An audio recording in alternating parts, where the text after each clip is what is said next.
Welcome in science ए के study 1024। मैं हूं एक यादव और इस वीडियो में हम देखने वाले हैं क्लास 8 साइंस के चैप्टर नंबर 2 का पार्ट नंबर 2। चैप्टर का नाम है माइक्रो ऑर्गेनिजम्स फ्रेंड एंड फो। और इस पार्ट में हम स्टडी करेंगे about uses of micro organisms, मतलब कि माइक्रो ऑर्गेनिजम्स के क्या क्या यूज़ हैं हमारी लाइफ में। उसके अलावा मैथ्स एंड साइंस की वीडियोज़ आपको इस वीडियो के डिस्क्रिप्शन बॉक्स में मिल जाएंगी। जो भी मैंने इससे पहले बनाई है उन सबका लिंक आपको यहाँ पे मिल जाएगा। हालांकि मैथ्स और साइंस चैनल अलग अलग हैं, लेकिन लिंक आपको एक साथ दोनों के ही मिल जाएंगे। ठीक है, तो शुरू करते हैं अपने टॉपिक को। यहाँ पर देखो, जैसे कि मैंने बताया हमारा टॉपिक क्या रहेगा इस वीडियो का, यूजेस ऑफ माइक्रो ऑर्गेनिजम्स। तो यहाँ पे मैंने डिफरेंट यूज़ लिखे हैं, आप इनको नोट कर लेना। ठीक है, नोट्स की तरह बना लेना। पहला यूज़ मैंने लिखा है making of curd and bread, मतलब कि दही और ब्रेड बनाने में हम इनका यूज़ करते हैं। दूसरा यूज़ मैंने यहाँ पर लिखा है commercial use of micro organisms, मतलब कि कॉमर्शियल यूज़ क्या क्या है उसके बारे में यहाँ पर हम डिटेल में स्टडी करने वाले हैं। उसके बाद मैंने लिखा है medicinal use of micro organisms. उसके बाद यहाँ पर है क्लीनिंग द इन्वायरमेंट। उसके बाद है इंक्रीजिंग सॉइल फर्टिलिटी। ठीक है, तो ये सारे जो यूज़ हैं इसको आप पॉइंट्स लिख लेना, पहला पॉइंट, दूसरा पॉइंट, तीसरा पॉइंट। जब आप नोट बना रहे हो तो साथ के साथ आप नोट्स बनाते चलना। ठीक है, आपको ये चैप्टर बाद में रिवाइज करने में बहुत ही कम टाइम लगेगा। ठीक, तो एक एक करके इन यूज़ की बात करते हैं। पहले बात करेंगे हम making of curd and bread की। ठीक है, तो यहाँ पर making of curd and bread में ब्रेड को भी थोड़ी देर के लिए भूल जाओ, बात करते हैं पहले मेकिंग ऑफ कर्ड, यानी दही जो हम बनाते हैं वो किस तरह से बनाते हैं। अगर आपने कभी देखा होगा, ठीक है, आपके घर में दही बनाते हुए या दही जमाते हुए, तो सबसे पहले हम कुछ गर्म दूध लेते हैं, वार्म मिल्क लिया। ठीक, इसके अंदर थोड़ी सी पहले से बनी हुई दही डाल देते हैं। ठीक है, दूध हल्का सा गर्म होता है, ज़्यादा गर्म नहीं। और फिर जब हमने इसको दूध में दही को डाल दिया तो इसको हम थोड़ी देर के लिए, मतलब 12-13 घंटे के लिए छोड़ देते हैं ऐसे ही। ठीक, और फिर हम देखते हैं कि जो दही है वो रेडी हो जाती है।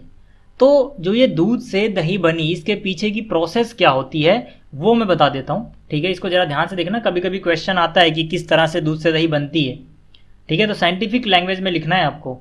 ठीक, तो उसमें क्या है, देखो होता क्या है, curd contain several microorganisms. जो दही है उसमें बहुत तरह के माइक्रो ऑर्गेनिजम्स होते हैं। Of these the bacterium lactobacillus promotes the formation of curd.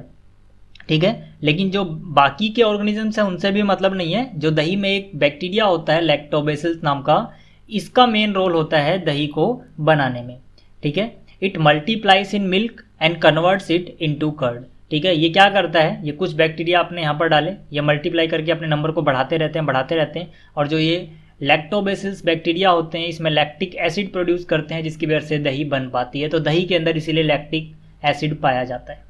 ठीक है, तो मतलब ये आपको समझ में आ गया होगा। अभी होता कैसे, देखो जो ये दही आपको नजर आ रही है इसमें छोटे छोटे बैक्टीरिया हैं लैक्टोबेसिल्स नाम के। ठीक है, ये बैक्टीरिया जैसे ही हम इस दूध में इनको डाल देते हैं दही को, तो होता क्या है, ये बैक्टीरिया धीरे धीरे अपने जो नंबर्स हैं उनको क्या करते हैं, मल्टीप्लाई करना चालू कर देते हैं। मतलब ये रिप्रोड्यूस करने आते हैं, 1 से 2, 2 से 4, 4 से 8, इस तरह से ये बढ़ते रहते हैं। और फिर इनकी वजह से ही ये जो दूध है दही में कन्वर्ट हो जाता है। ठीक है, तो इस तरह से ये पूरा गेम चलता है दूध से दही के बनने का। ठीक है, तो आपको ये समझ में आ गया होगा दूध से दही कैसे बनता है। इसमें सबसे जो मेन रोल है वो एक बैक्टीरिया का है जिसका नाम है लैक्टोबेसिल्स। ठीक है, तो आप इस बैक्टीरिया का नाम जरूर याद रखना। ठीक है, तो अब बात करते हैं मेकिंग ऑफ ब्रेड की। देखो जो मेकिंग ऑफ ब्रेड है, ठीक है, अलग अलग तरह की आप ब्रेड बनाते हो, इसके बारे में एक एक्टिविटी भी दी गई है, एक्टिविटी 2.3। जो भी मैंने यहाँ पर स्क्रीनशॉट्स वगैरह लिए ज़्यादातर वो एनसीईआरटी के ही हैं। ठीक, तो यहाँ पर देखो क्या लिखा हुआ है एक्टिविटी 2.3 में, फिर क्या पूछा हुआ है और इस एक्टिविटी से हम क्या सीख सकते हैं, सब कुछ मैं डिटेल में डिस्कस करने वाला हूँ यहाँ पर। ठीक, तो यहाँ पर लिखा हुआ है टेक ½ kg फ्लोर, आटा और मैदा, and some sugar and mix with. मतलब हमें आटा लेना है या मैदा लेना है ½ kg और उसमें शुगर वगैरह मिक्स कर देनी है। ठीक है, वार्म वाटर के साथ, गर्म पानी के साथ। इसके बाद लिखा हुआ है add a small amount of yeast powder and knead to the make a soft dough. What do you observe after 2 hours? Do you find dough rising? मतलब हमें करना क्या है, जो हमने यहाँ पर आटा और मैदा गर्म पानी के साथ मिक्स किया, इसमें ईस्ट पाउडर डाल देना है और जो आटा या मैदा है उसकी एक लोई बना लेनी है। ठीक है, उसको गूंथ लेना है। ठीक है, मिक्स कर देना अच्छे से। और बोला गया है कि कुछ देर बाद जो ये मैदा या आटा जो भी आपने लिया ये फूल जाता है, रेज हो जाता है। ठीक है ना, तो ये क्यों हुआ, तो देखो हमने क्या किया, हमने मैदा या फिर आटा लिया, उसमें शुगर डाली, वार्म वाटर डाला और ईस्ट पाउडर डाल दिया। ठीक, तो इन सब को हमने इसमें डाल दिया। अब थोड़ी देर बाद जब हमने इसमें पानी वगैरह डाल दिया है तो जो ये मैदा था या आटा था ये देखो फूल जाता है। ठीक है ना, जब कुछ घंटों के लिए इसे छोड़ दें हम, 2 घंटे मान लीजिए, तो ये फूल गया। ठीक है, तो कोई जो रेज्ड मैदा है इसका मेन रीजन क्या है, जो हमने ईस्ट पाउडर डाला उसके अंदर जो ईस्ट होते हैं, ईस्ट क्या है, एक तरह के माइक्रो ऑर्गेनिजम्स। ठीक है, ये रिप्रोड्यूस करने लग जाते हैं रैपिडली, बहुत तेजी से, and produces carbon dioxide during respiration. जाहिर सी बात है जब ये रेस्पायर करेंगे तो कार्बन डाइऑक्साइड रिलीज करेंगे, जैसे ह्यूमन भी कार्बन डाइऑक्साइड रिलीज करता है। ठीक है, अगर आप इसकी फिगर देखना चाहो तो देख सकते हो, ये क्या है, ये ईस्ट की फिगर है। ठीक है, एक तरह के माइक्रो ऑर्गेनिज्म होते हैं जैसे कि मैंने अभी बताया। तो जब ये रेस्पायर करते हैं, कार्बन डाइऑक्साइड रिलीज करते हैं, ये वही कार्बन डाइऑक्साइड है जिसके बबल्स इसमें बन जाते हैं। मतलब जो हमने यहाँ पर मैदा वगैरह गीला किया था पानी में, उसमें ईस्ट पाउडर डाला था, उसमें कार्बन डाइऑक्साइड जो रिलीज हो रही है इन ईस्ट के द्वारा, उसी कार्बन डाइऑक्साइड के बबल्स इसमें बन जाते हैं, तो ये फूल जाता है। ठीक, तो इसके आगे मैंने लिखा है bubbles of the gas fill the dough and increase the volume. मतलब जो ये आटे की लोई थी इसमें जो बबल हो गए हैं कार्बन डाइऑक्साइड के, यही इसका वॉल्यूम इंक्रीज करते हैं जिसकी वजह से फूला है। तो मतलब क्या हो गया, इसी कारण से जो बेकिंग इंडस्ट्री है उसमें बेकिंग पाउडर या फिर ईस्ट का यूज किया जाता है। ठीक है, तो मैंने इसीलिए इसमें लिखा है this is the basis of use of east in the baking industry for making breads, pastries and cakes. ठीक है, जो ब्रेड हो गया, पेस्ट्रीज हो गई, केक्स हो गए, सब स्पंजी होते हैं ना। तो स्पंजी क्यों होते हैं, क्योंकि उनके अंदर ईस्ट पाउडर डाला जाता है। ठीक है ना, जिसकी वजह से उसमें कार्बन डाइऑक्साइड रिलीज होती है रेस्पिरेशन के दौरान, और उसके जो बुलबुले हैं जब उसको हम गर्म करते हैं जैसे ब्रेड को, तो कार्बन डाइऑक्साइड गैस तो उड़ जाती है ऊपर, और उसके जो बुलबुले थे वहाँ पर गैप बन जाता है जिसकी वजह से वो स्पंजी हो जाता है। तो आपको ये समझ में आ गया होगा कि हम क्यों डालते हैं ईस्ट पाउडर ब्रेड वगैरह में। तो मतलब एक्टिविटी 2.3 का बिल्कुल मीनिंग समझ में आ गया होगा। इसके ऊपर अगर क्वेश्चन पूछा जाता है एग्जाम में तो आप अब लिख सकते हो। ठीक है, इसके बाद अब थोड़ा और आगे बात करते हैं। तो मैंने यहाँ पे लिखा है an important ingredient of rava, suji, idlis and bhaturas is curd. Can you guess why. मतलब कि जो हम भटूरे वगैरह बनाते हैं, इडली वगैरह बनाते हैं, तो उनके लिए जो हम मैदा या आटा जो भी यूज़ करते हैं उसमें हम थोड़ी सी दही मिला देते हैं। क्वेश्चन है कि ऐसा क्यों होता है। तो देखो ये भी बिल्कुल वैसा ही है जैसा अभी हमने देखा था। ठीक है, इसमें क्या होता है, देखो जैसे कि यहाँ पर मान लीजिए इडली है या भटूरे हैं, तो यहाँ पे आप देखो ये स्पंजी हैं, ये फूले फूले हैं। ये फूले फूले क्यों होंगे, जैसे वहाँ पर कार्बन डाइऑक्साइड रिलीज हो रही थी, वहाँ पे कार्बन डाइऑक्साइड ईस्ट रिलीज कर रहे थे जो थोड़ी देर पहले देखा। यहाँ पर क्या है, यहाँ पर जो दही होती है इसमें लैक्टोबैसिल्स नाम के माइक्रो ऑर्गेनिज्म होते हैं, तो वो भी कार्बन डाइऑक्साइड प्रोड्यूस करते हैं ना भाई। तो यहाँ पर मैंने लिखा है curd is added while making idli and bhatura dough as curd contains lactobacillus bacteria that produces carbon dioxide during respiration. मतलब कि दही को हम ऐड करते हैं इडली और भटूरे की जो आटा हम लोई गूंद रहे हैं उसमें, क्योंकि जो कर्ड है उसमें लैक्टोबैसिल्स नाम के बैक्टीरिया होते हैं जो कार्बन डाइऑक्साइड प्रोड्यूस करते हैं रेस्पिरेशन के दौरान। Bubbles of the gas फिल्स the dub and increase the volume. और यही वो गैस है जिसके बबल्स बन जाते हैं जिसकी वजह से इसका वॉल्यूम इंक्रीज होता है। एंड व्हेन बेक्ड और फ्राइड, जब इसको हम फ्राई करते हैं या फिर बेक करते हैं, गैस एस्केप्स, हवा जो है इसके अंदर की कार्बन डाइऑक्साइड जो है वो उड़ जाती है, लिविंग द इडली और भटूरा सॉफ्ट एंड स्पॉन्जी। और इसी की वजह से जैसे वो गैस उड़ गई तो उसकी जगह खाली हो गई। ठीक है, लेकिन जो बबल के गड्ढे हैं जैसे कि यहाँ पे आप देख सकते हैं वो रह जाते हैं। तो इसी वजह से या इसी रीज़न से ये स्पॉन्जी होते हैं, सॉफ्ट होते हैं। ठीक, तो आपको ये समझ में आ गया होगा कि इडली वगैरह में हम कर्ड क्यों डालते हैं। ठीक है, जो इनका आटा होता है उसमें। तो ये भी आपको समझ में आ गया। तो मतलब जो making of curd and bread है ये पॉइंट आपको क्लियर हो गया। मैंने इतने सारे यूज़ आपको बताए थे तो एक अभी मैंने एक्सप्लेन किया है। बात करते हैं दूसरे की, commercial use of micro organism.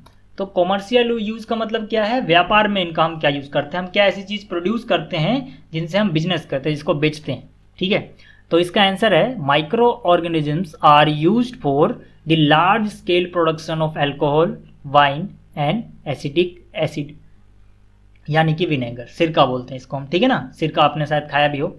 ठीक है, तो मतलब माइक्रो ऑर्गेनिजम्स जो होते हैं ये इनका हम बहुत लार्ज स्केल पे यूज़ करते हैं, अल्कोहल बनाने में, वाइन बनाने में, एसिडिक एसिड बनाने में। ठीक है। इसके अलावा और भी बहुत से यूज़ होते हैं कॉमर्शियल यूज़ माइक्रो ऑर्गेनिजम्स के, उनकी बात फिर कभी करेंगे, अभी पहले इतना देख लो। ठीक है, तो मतलब क्या, अल्कोहल हो गया, वाइन हो गई या फिर विनेगर हो गया, इनका यूज़ करते हैं हम माइक्रो ऑर्गेनिज्म का इनको बनाने में। ठीक है, तो माइक्रो ऑर्गेनिजम्स का यूज़ करके ये कैसे बनेंगे अभी इसके बारे में देखेंगे। ठीक है, यहाँ पर देखो मैं लिखा है east is use for commercial production of alcohol and wine. मतलब जो ईस्ट होता है, थोड़ी देर पहले भी हमने देखा था। ठीक है, इसका यूज़ होता है अल्कोहल एंड वाइन बनाने में। ठीक, ईस्ट ये देखो आपको मैंने दिखाई थी फिगर थोड़ी देर पहले। तो अब देखो जो ईस्ट का यूज़ किया जाता है अल्कोहल वगैरह बनाने में, तो जाहिर सी बात है यार हमें ईस्ट चाहिए होंगे ताकि हम उनका यूज़ कर सके, इसीलिए ईस्ट को ग्रो किया जाता है। यहाँ पे मैंने लिखा है for this purpose east is grown on natural sugars present in grains like barley, wheat, rice and crust fruit juices etcetera. किस तरह से ग्रो किया जाता है वो हमारे अभी सिलेबस में नहीं है, तो मैं ज़्यादा डिटेल में नहीं जा रहा। ठीक है, तो यहाँ पर देखो एक एक्टिविटी है हमारे पास, एक्टिविटी 2.4। इस एक्टिविटी पे भी क्वेश्चन पूछा जा सकता है, जो मैंने अभी आपको थोड़ी देर पहले समझाया उसी पे बिल्कुल ये बेस्ड है। तो यहाँ पर देखो लिखा क्या है, पहले इसकी बात कर लेते हैं। यहाँ पर बोला गया take a 500 millilitre beaker filled up to 3/4 with water. मतलब क्या करना है, हमें एक बीकर लेना है जो 3/4, 4 हिस्सों में से 3 हिस्से इसके पानी से फिल कर लिए। उसके बाद बोला गया है dissolve 2 to 3 teaspoons of sugar in it. मतलब इसमें 2-3 चम्मच आप शुगर ऐड कर दो। उसके बाद बोला गया है and half a spoon of yeast powder to the sugar solution. जो ये शुगर सॉल्यूशन बन गया, पहले पानी था फिर उसके अंदर हमने शुगर डाल दी, इसमें अब हमें आधा चम्मच ईस्ट पाउडर डाल देना है। ठीक, keep it covered in a warm place for 4 to 5 hours. मतलब 4-5 घंटे के लिए इसे गर्म जगह पे रख दो। Now smell the solution, could you get a smell. कह रहा है कि इसके बाद इसकी स्मेल को देखो किस तरह की आ रही है। ठीक है, तो ये थी एक्टिविटी जो इन्होंने बोली थी। अब इस पे अगर क्वेश्चन पूछेंगे, ठीक है, क्यों होता है ऐसा, तो हमें आंसर में क्या लिखना है, क्या क्या ऑब्जर्व किया हमने, उसकी बात करता हूँ मैं। देखो हमने क्या किया, इसमें शुगर और ईस्ट पाउडर डाल दिया।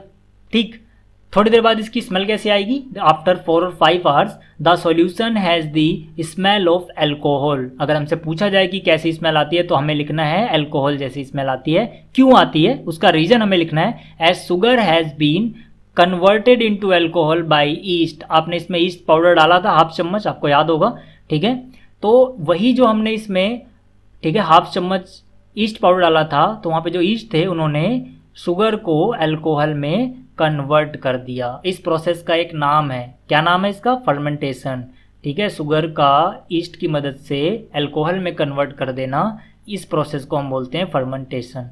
ठीक, तो यहाँ पर मैंने लिखा है फर्मेंटेशन की डेफिनेशन। इसके बारे में भी पूछ सकते हैं कि फर्मेंटेशन क्या होता है, तो मैंने लिखा है the process of conversion of sugar into alcohol is known as fermentation. इसके ऊपर एक और क्वेश्चन आ सकता है कि किसने डिस्कवर किया था सबसे पहले फर्मेंटेशन को, तो आपको आंसर लिखना है लुइस पास्चर डिस्कवर्ड फर्मेंटेशन इन 1857। फिर से बोल रहा हूँ, जो मैंने ये प्रेजेंटेशन बनाई है इसमें बिल्कुल टू द पॉइंट्स हैं जो भी एग्जाम में पूछा जाता है। ठीक है, तो आप यहीं से भी नोट्स बनाते चलना जो भी मैं आपको समझा रहा हूँ। तो आपको ये समझ में आ गया होगा, यानी कि commercial use of micro organism पे भी टिक लगा देते हैं भाई, ये हो गया, आपको समझ में आ गया होगा। अब बात करते हैं आगे।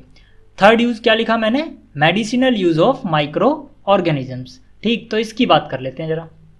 मेडिसिनल मतलब दवाइयों में हम क्या यूज़ करते हैं इनका। ठीक है, दवाइयों में देखो इनका बहुत यूज़ होता है। तो मैंने यहाँ पे लिखा whenever you fall ill, जब भी तुम कभी बीमार पड़ते हो, the doctor may give you some antibiotic tablets, capsules और injection such as of penicillin.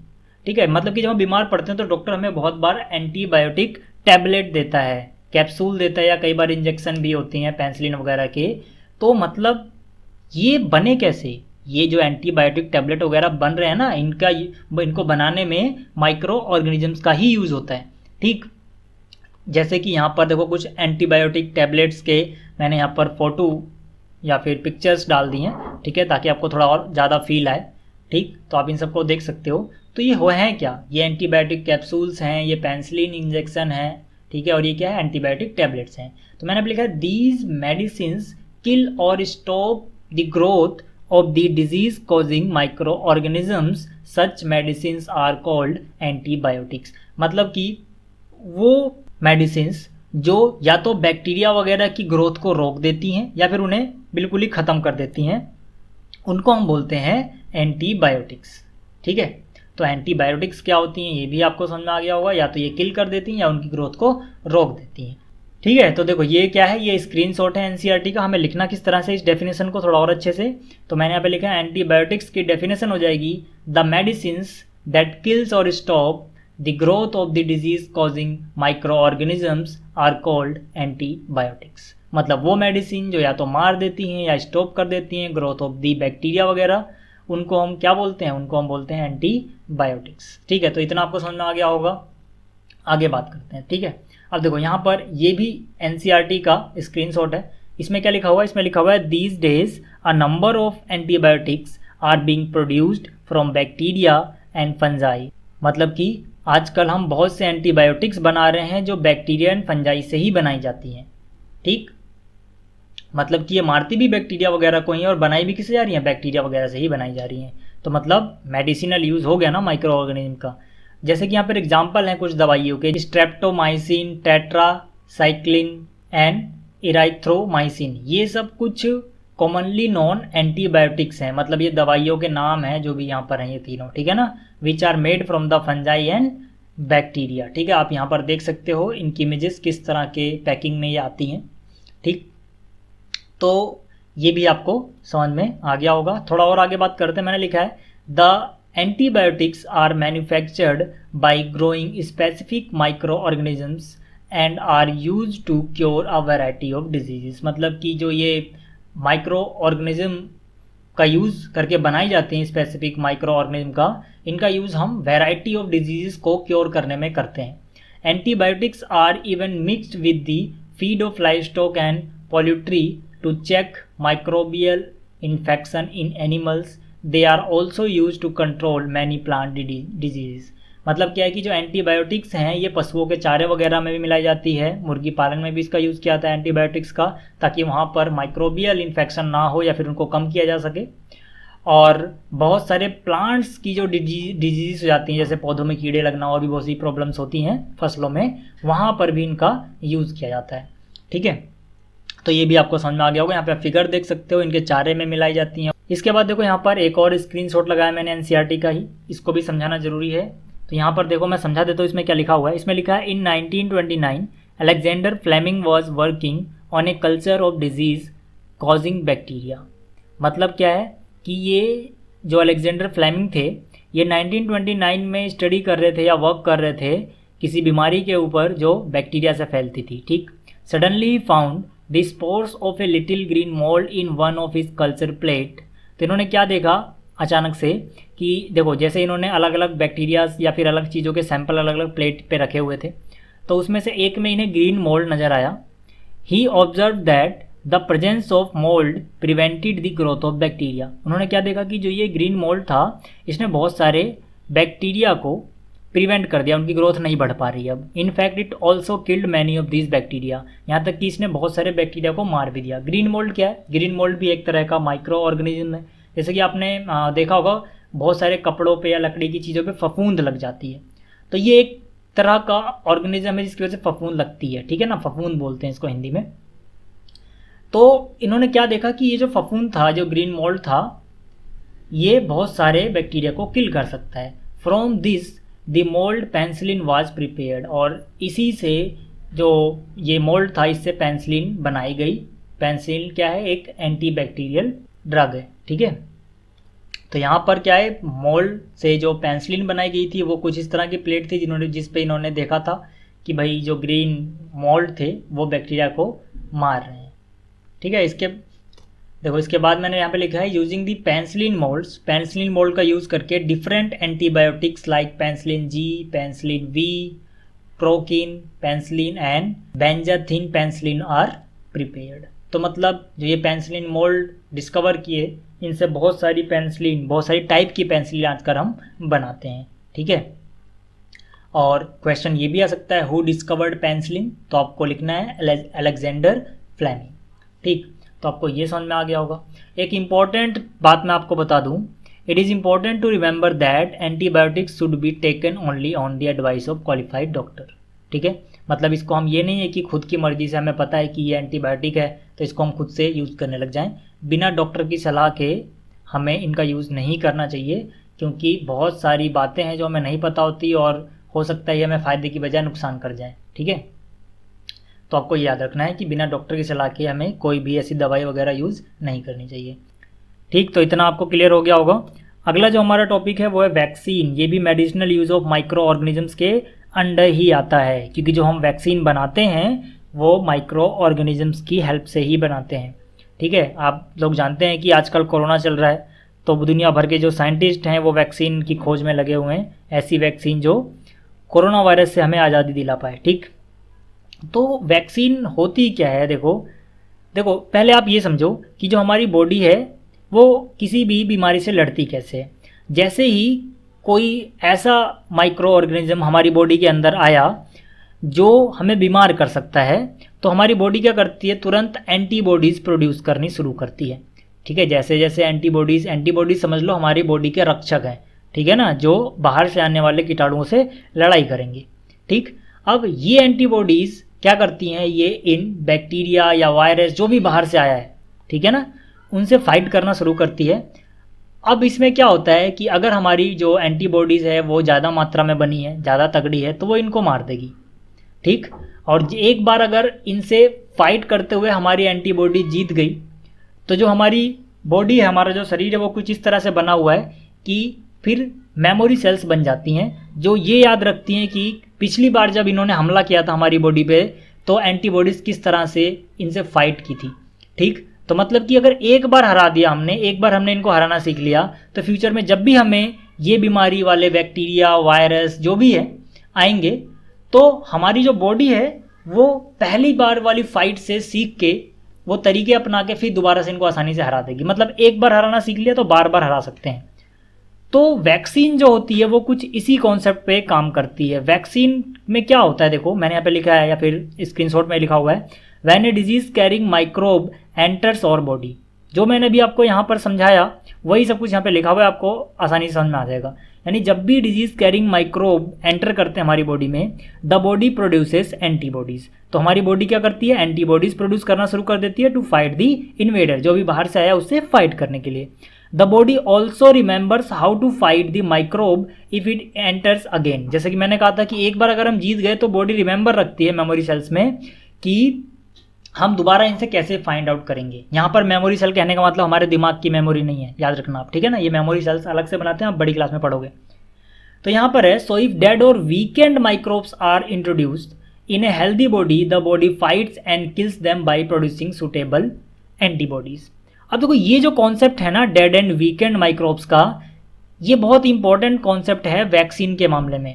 देखो डेड एंड वीकेंड क्यों, क्वेश्चन आता है डेड एंड वीकेंड क्यों डाला हमने। होता क्या है असलियत में, वैक्सीन जो होती है ना वो और कुछ नहीं होता, वो उसी कीटाणु, विषाणु, जीवाणु जो भी चीज़ है, ठीक, उसी का या तो डेड सैंपल होता है या फिर कमज़ोर किया हुआ सैंपल होता है। समझो कि मतलब कि अगर हमें किसी वायरस से कोई बीमारी हो रही है, तो ये कॉन्सेप्ट कुछ इस तरह से काम करता है कि हो सकता है जब ये वायरस तगड़े हों तो हमारी बॉडी से फाइट ना कर पा रही हो क्योंकि ज़्यादा तगड़े हैं, तो हम करते हैं कि हम इनकी वैक्सीन बनाते हैं। वैक्सीन में क्या होता है, या तो इनको मार के या फिर इनको बहुत ज़्यादा कमज़ोर करके बाहर से ही, अब बाहर ही हमने केमिकल्स वगैरह की मदद से इनको बहुत ज़्यादा कमज़ोर कर दिया है, ठीक है, वैक्सीन में। तो अब इन कमज़ोर को अगर हम हेल्दी बॉडी में डालें, मतलब जिस बंदे को बीमारी नहीं हुई है उसकी बॉडी में डालें, तो उसकी बॉडी क्या करेगी, यार ये तो बड़ा कमज़ोर सी चीज़ आई है, जल्दी से मार देगी, है ना, कमज़ोरों से लड़ना आसान होता है। तो जैसे ही हम इसके अंदर कमज़ोर या फिर डेड चीज़ों को डालते हैं तो हमारी बॉडी कहती है अरे यार ये तो बिल्कुल आसान है इसको मारना, ठीक। तो मतलब जैसे एक बार इसको मारा तो हमारी बॉडी सीख लेती है चलो इस तरह से मारना है। तो अगर कमज़ोर को मारना आ गया, तरीका सीख लिया एक बार, तो फ्यूचर में अगर ये पावरफुल वाले कीटाणु भी आएंगे तो हमारी बॉडी उनको आसानी से फाइट कर सकती है। और बिल्कुल यही कॉन्सेप्ट काम करता है वैक्सीन का। वैक्सीन में और कुछ नहीं होता, इसमें वही चीज़ का जो बीमारी फैला रही है कमज़ोर सैंपल होता है, ताकि हमारी बॉडी उस कमज़ोर को हरा दे, तो अगर तगड़े आएंगे उनको भी हरा देगी, ठीक है। तो this is how a vaccine works.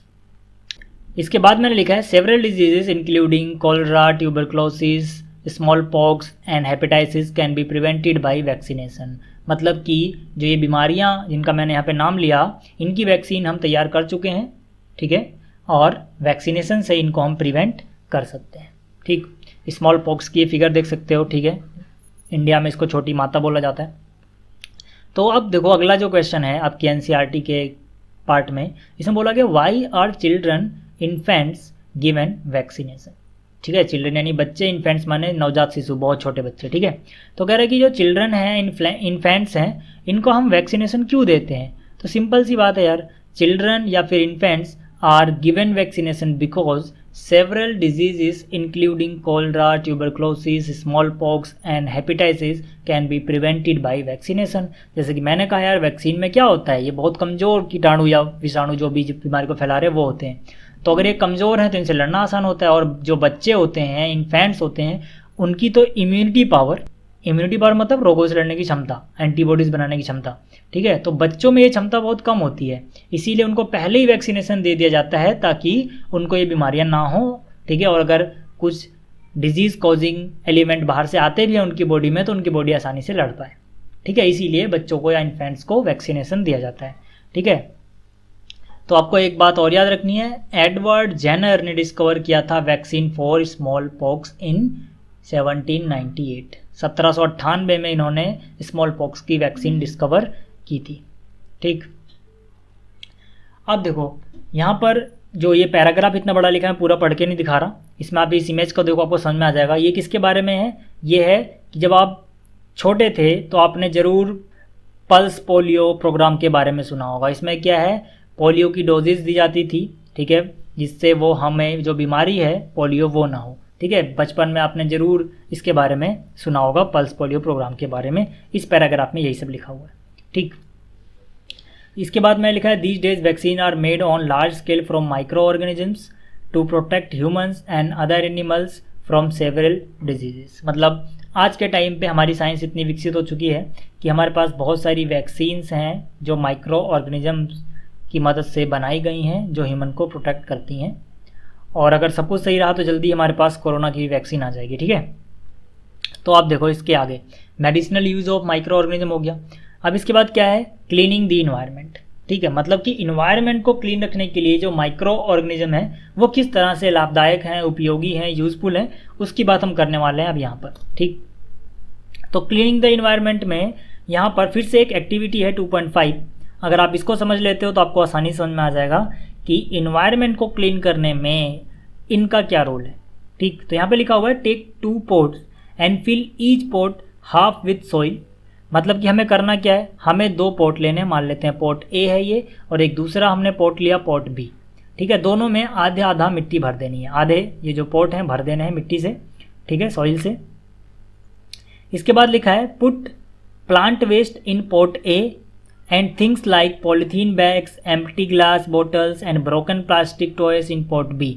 मतलब जो पोट ए है इसमें तो हमें क्या करना है, इसमें हमें प्लांट वगैरह के वेस्ट, फलों के टुकड़े हो गए, सब्जियों के टुकड़े हो गए, ये सब डाल देने हैं। लेकिन जो पोट बी है इसमें हमें प्लास्टिक हो गया, कांच हो गया, ये सब चीज़ें रख देनी है। ठीक, इसके बाद बोला गया पुट दी पोट्स असाइड, और फिर ऐसा करने के बाद इनको साइड में रख दो। ठीक है, ऑब्जर्व देम आफ्टर 3-4 वीक। 3-4 हफ्ते तक ऐसे ही पड़ा रहने दो इन्हें, और 3-4 हफ्ते बाद इनको ऑब्जर्व करो और तुम क्या देखते हो, क्या क्या अंतर आया है, क्या क्या डिफरेंस है इन दोनों में, ये बताना है। ठीक, तो क्या डिफरेंस आएगा भाई, देखो होगा क्या, आफ्टर 3-4 वीक मतलब 3 से 4 हफ्तों के बाद you will find that plant waste in pot A has been decomposed. How would this happen, मतलब कि 3-4 हफ्तों बाद जो प्लांट के टुकड़े थे पोटे में वो सब डिकम्पोज हो जाएंगे। ठीक है ना, सड़ गल के खाद बन जाएंगे। क्यों होता है ऐसा, ये पूछा गया है। इसके बाद लिखा है the plant waste has been converted into manure by the action of microbes. ठीक है, इसका आंसर दिया हुआ है कि जो प्लांट के वेस्ट थे ये किस में कन्वर्ट हो गए, मैन्योर में कन्वर्ट हो गए, खाद में कन्वर्ट हो गए। क्यों हुए, क्योंकि माइक्रो ऑर्गेनिजम्स ने उन पर एक्शन किया, उनको सड़ा गला के खाद बना दिया। The nutrients released in the process would be used by the plants again. मतलब जो इनके न्यूट्रिएंट थे खाद वाद बन के मिट्टी में मिल गए हैं, अब जो नए पौधे उगेंगे जिसमें हम ये खाद डालेंगे उनमें दोबारा से वो न्यूट्रिएंट चले जाएंगे। ठीक, जबकि यहाँ पर जो पोट बी था ये नहीं सड़ेगा। क्यों, क्योंकि प्लास्टिक वगैरह के ऊपर माइक्रो ऑर्गेनिज्म का कोई इफेक्ट नहीं होता, ये नॉन बायोडिग्रेडेबल है। ठीक है ना, तो नो चेंज आएगा इस पर। तो यहाँ पर लिखा है did you notice that in pot B the polythene bags, empty glass bottles and broken toys part did not undergo any such changes। क्यों नहीं गए? क्योंकि the microbes could not act on them and convert them into manure. Microbes जो हैं, जो छोटे छोटे micro organisms हैं, वो इन पे एक्शन नहीं कर पाते हैं, इनको ब्रेक नहीं कर पाते हैं, तो ये सड़गल के खाद नहीं बनेगा, लेकिन जो प्लांट का पार्ट था वो बन जाएगा। ठीक, तो यहाँ पर देखो इसके आगे मैंने लिखा है dead organic matter in the form of decaying plants and sometimes dead animals on the ground disappear after some time. मतलब कि जैसे मान लीजिए कोई फल का टुकड़ा या किसी भी चीज़ का टुकड़ा मिट्टी में हमने रखा था, वो थोड़े दिन बाद क्या हो गया? सड़गल के गायब हो गया। इस तरह से डेड बॉडीज़ जो होती हैं एनिमल्स वगैरह की, वो भी कुछ दिन बाद डिसअपियर हो जाती हैं, सड़गल के मिट्टी बन जाती है। तो ऐसा क्यों होता है, इसकी बात करते हैं। This is because the microorganisms decomposed dead organic waste of plants and animals converting them into simple substances. ऐसा इसीलिए होता है क्योंकि फिर से जैसा भी हुआ था पॉट्स में, वैसे यहाँ पर भी होता है। जो माइक्रो ऑर्गेनिजम्स होते हैं ये इन सबको डिकम्पोज कर देते हैं, ठीक है ना। These substances are again used other plant and animals. अब क्योंकि ये सड़गल के मिट्टी बन गए, मिट्टी बदल गए, तो ये दोबारा से जो पौधे होंगे उनमें यूज़ कर ले जाएंगे, उन पौधों को जो जानवर खाएंगे उनमें फिर से वो एलिमेंट आ जाएंगे, ठीक है। तो इस तरह से ये प्रोसेस चलती रहती है।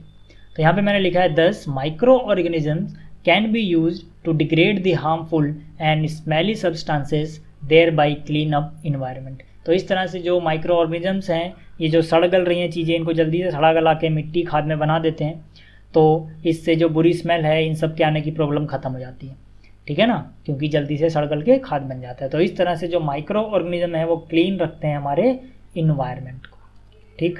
तो ये भी आपको समझ में आ गया होगा। अब जो अगला और लास्ट टॉपिक बचा वो क्या है? Increase soil fertility. मतलब ये मिट्टी की उपजाऊ शक्ति को किस तरह से बढ़ाते हैं, अब इसकी बात करेंगे। तो इसमें मैंने लिखा है some bacteria and blue algae can fix nitrogen from atmosphere to enrich soil with nitrogen and increase fertility. देखो जो पौधे होते हैं ना, उनको नाइट्रोजन की बहुत रिक्वायरमेंट होती है, बहुत ही ज़्यादा, ठीक। मतलब नाइट्रोजन उनके लिए अमृत है, ऐसा समझो। तो जो हमारे इन्वायरमेंट में नाइट्रोजन पाई जाती है, नाइट्रोजन गैस, उसको डायरेक्ट पौधे नहीं ले सकते हैं, ठीक। तो इसके लिए क्या होता है, कुछ बैक्टीरिया आते हैं जो नाइट्रोजन को फिक्स करके किसी और फॉर्म में कन्वर्ट करते हैं, और फिर उस फॉर्म में हम, मतलब हम नहीं, पौधे उस नाइट्रोजन को ले लेते हैं, ठीक। तो मैंने यहाँ पे लिखा है these microorganisms take nitrogen from atmosphere. कौन कौन? ये जो बैक्टीरिया है, ब्लू ग्रीन एल्गी है, ये सब, ठीक है। ये एटमॉस्फेयर से नाइट्रोजन लेते हैं and convert it into ammonia, nitrites and nitrates etcetera. इसको अमोनिया में, नाइट्राइट्स में, नाइट्रेट्स वगैरह में कन्वर्ट कर देते हैं रिएक्शन करके, और इस फॉर्म में जब नाइट्रोजन होती है तो पौधे उसको ले सकते हैं। इसीलिए मैंने यहाँ पे लिखा है that can be easily use by plants, ठीक। तो यहाँ पर एक एग्जाम्पल भी आप देख सकते हो, राइजोबियम नाम का एक बैक्टीरिया होता है जो नाइट्रोजन को ऐसे फिक्स कर सकता है, दाल वगैरह की जड़ों में पाया जाता है, इसको भी आप पढ़ोगे, ठीक है। तो एग्जाम्पल भी याद रख लेना, ठीक है। तो ये टॉपिक भी हो गया आपका कि किस तरह से सॉइल फर्टिलिटी को इंक्रीज करते हैं। तो इस वीडियो में इतना ही, जल्दी हम मिलेंगे पार्ट 3 में, ठीक है ना। थैंक्स फॉर वॉचिंग, जल्दी मिलते हैं अगले पार्ट में।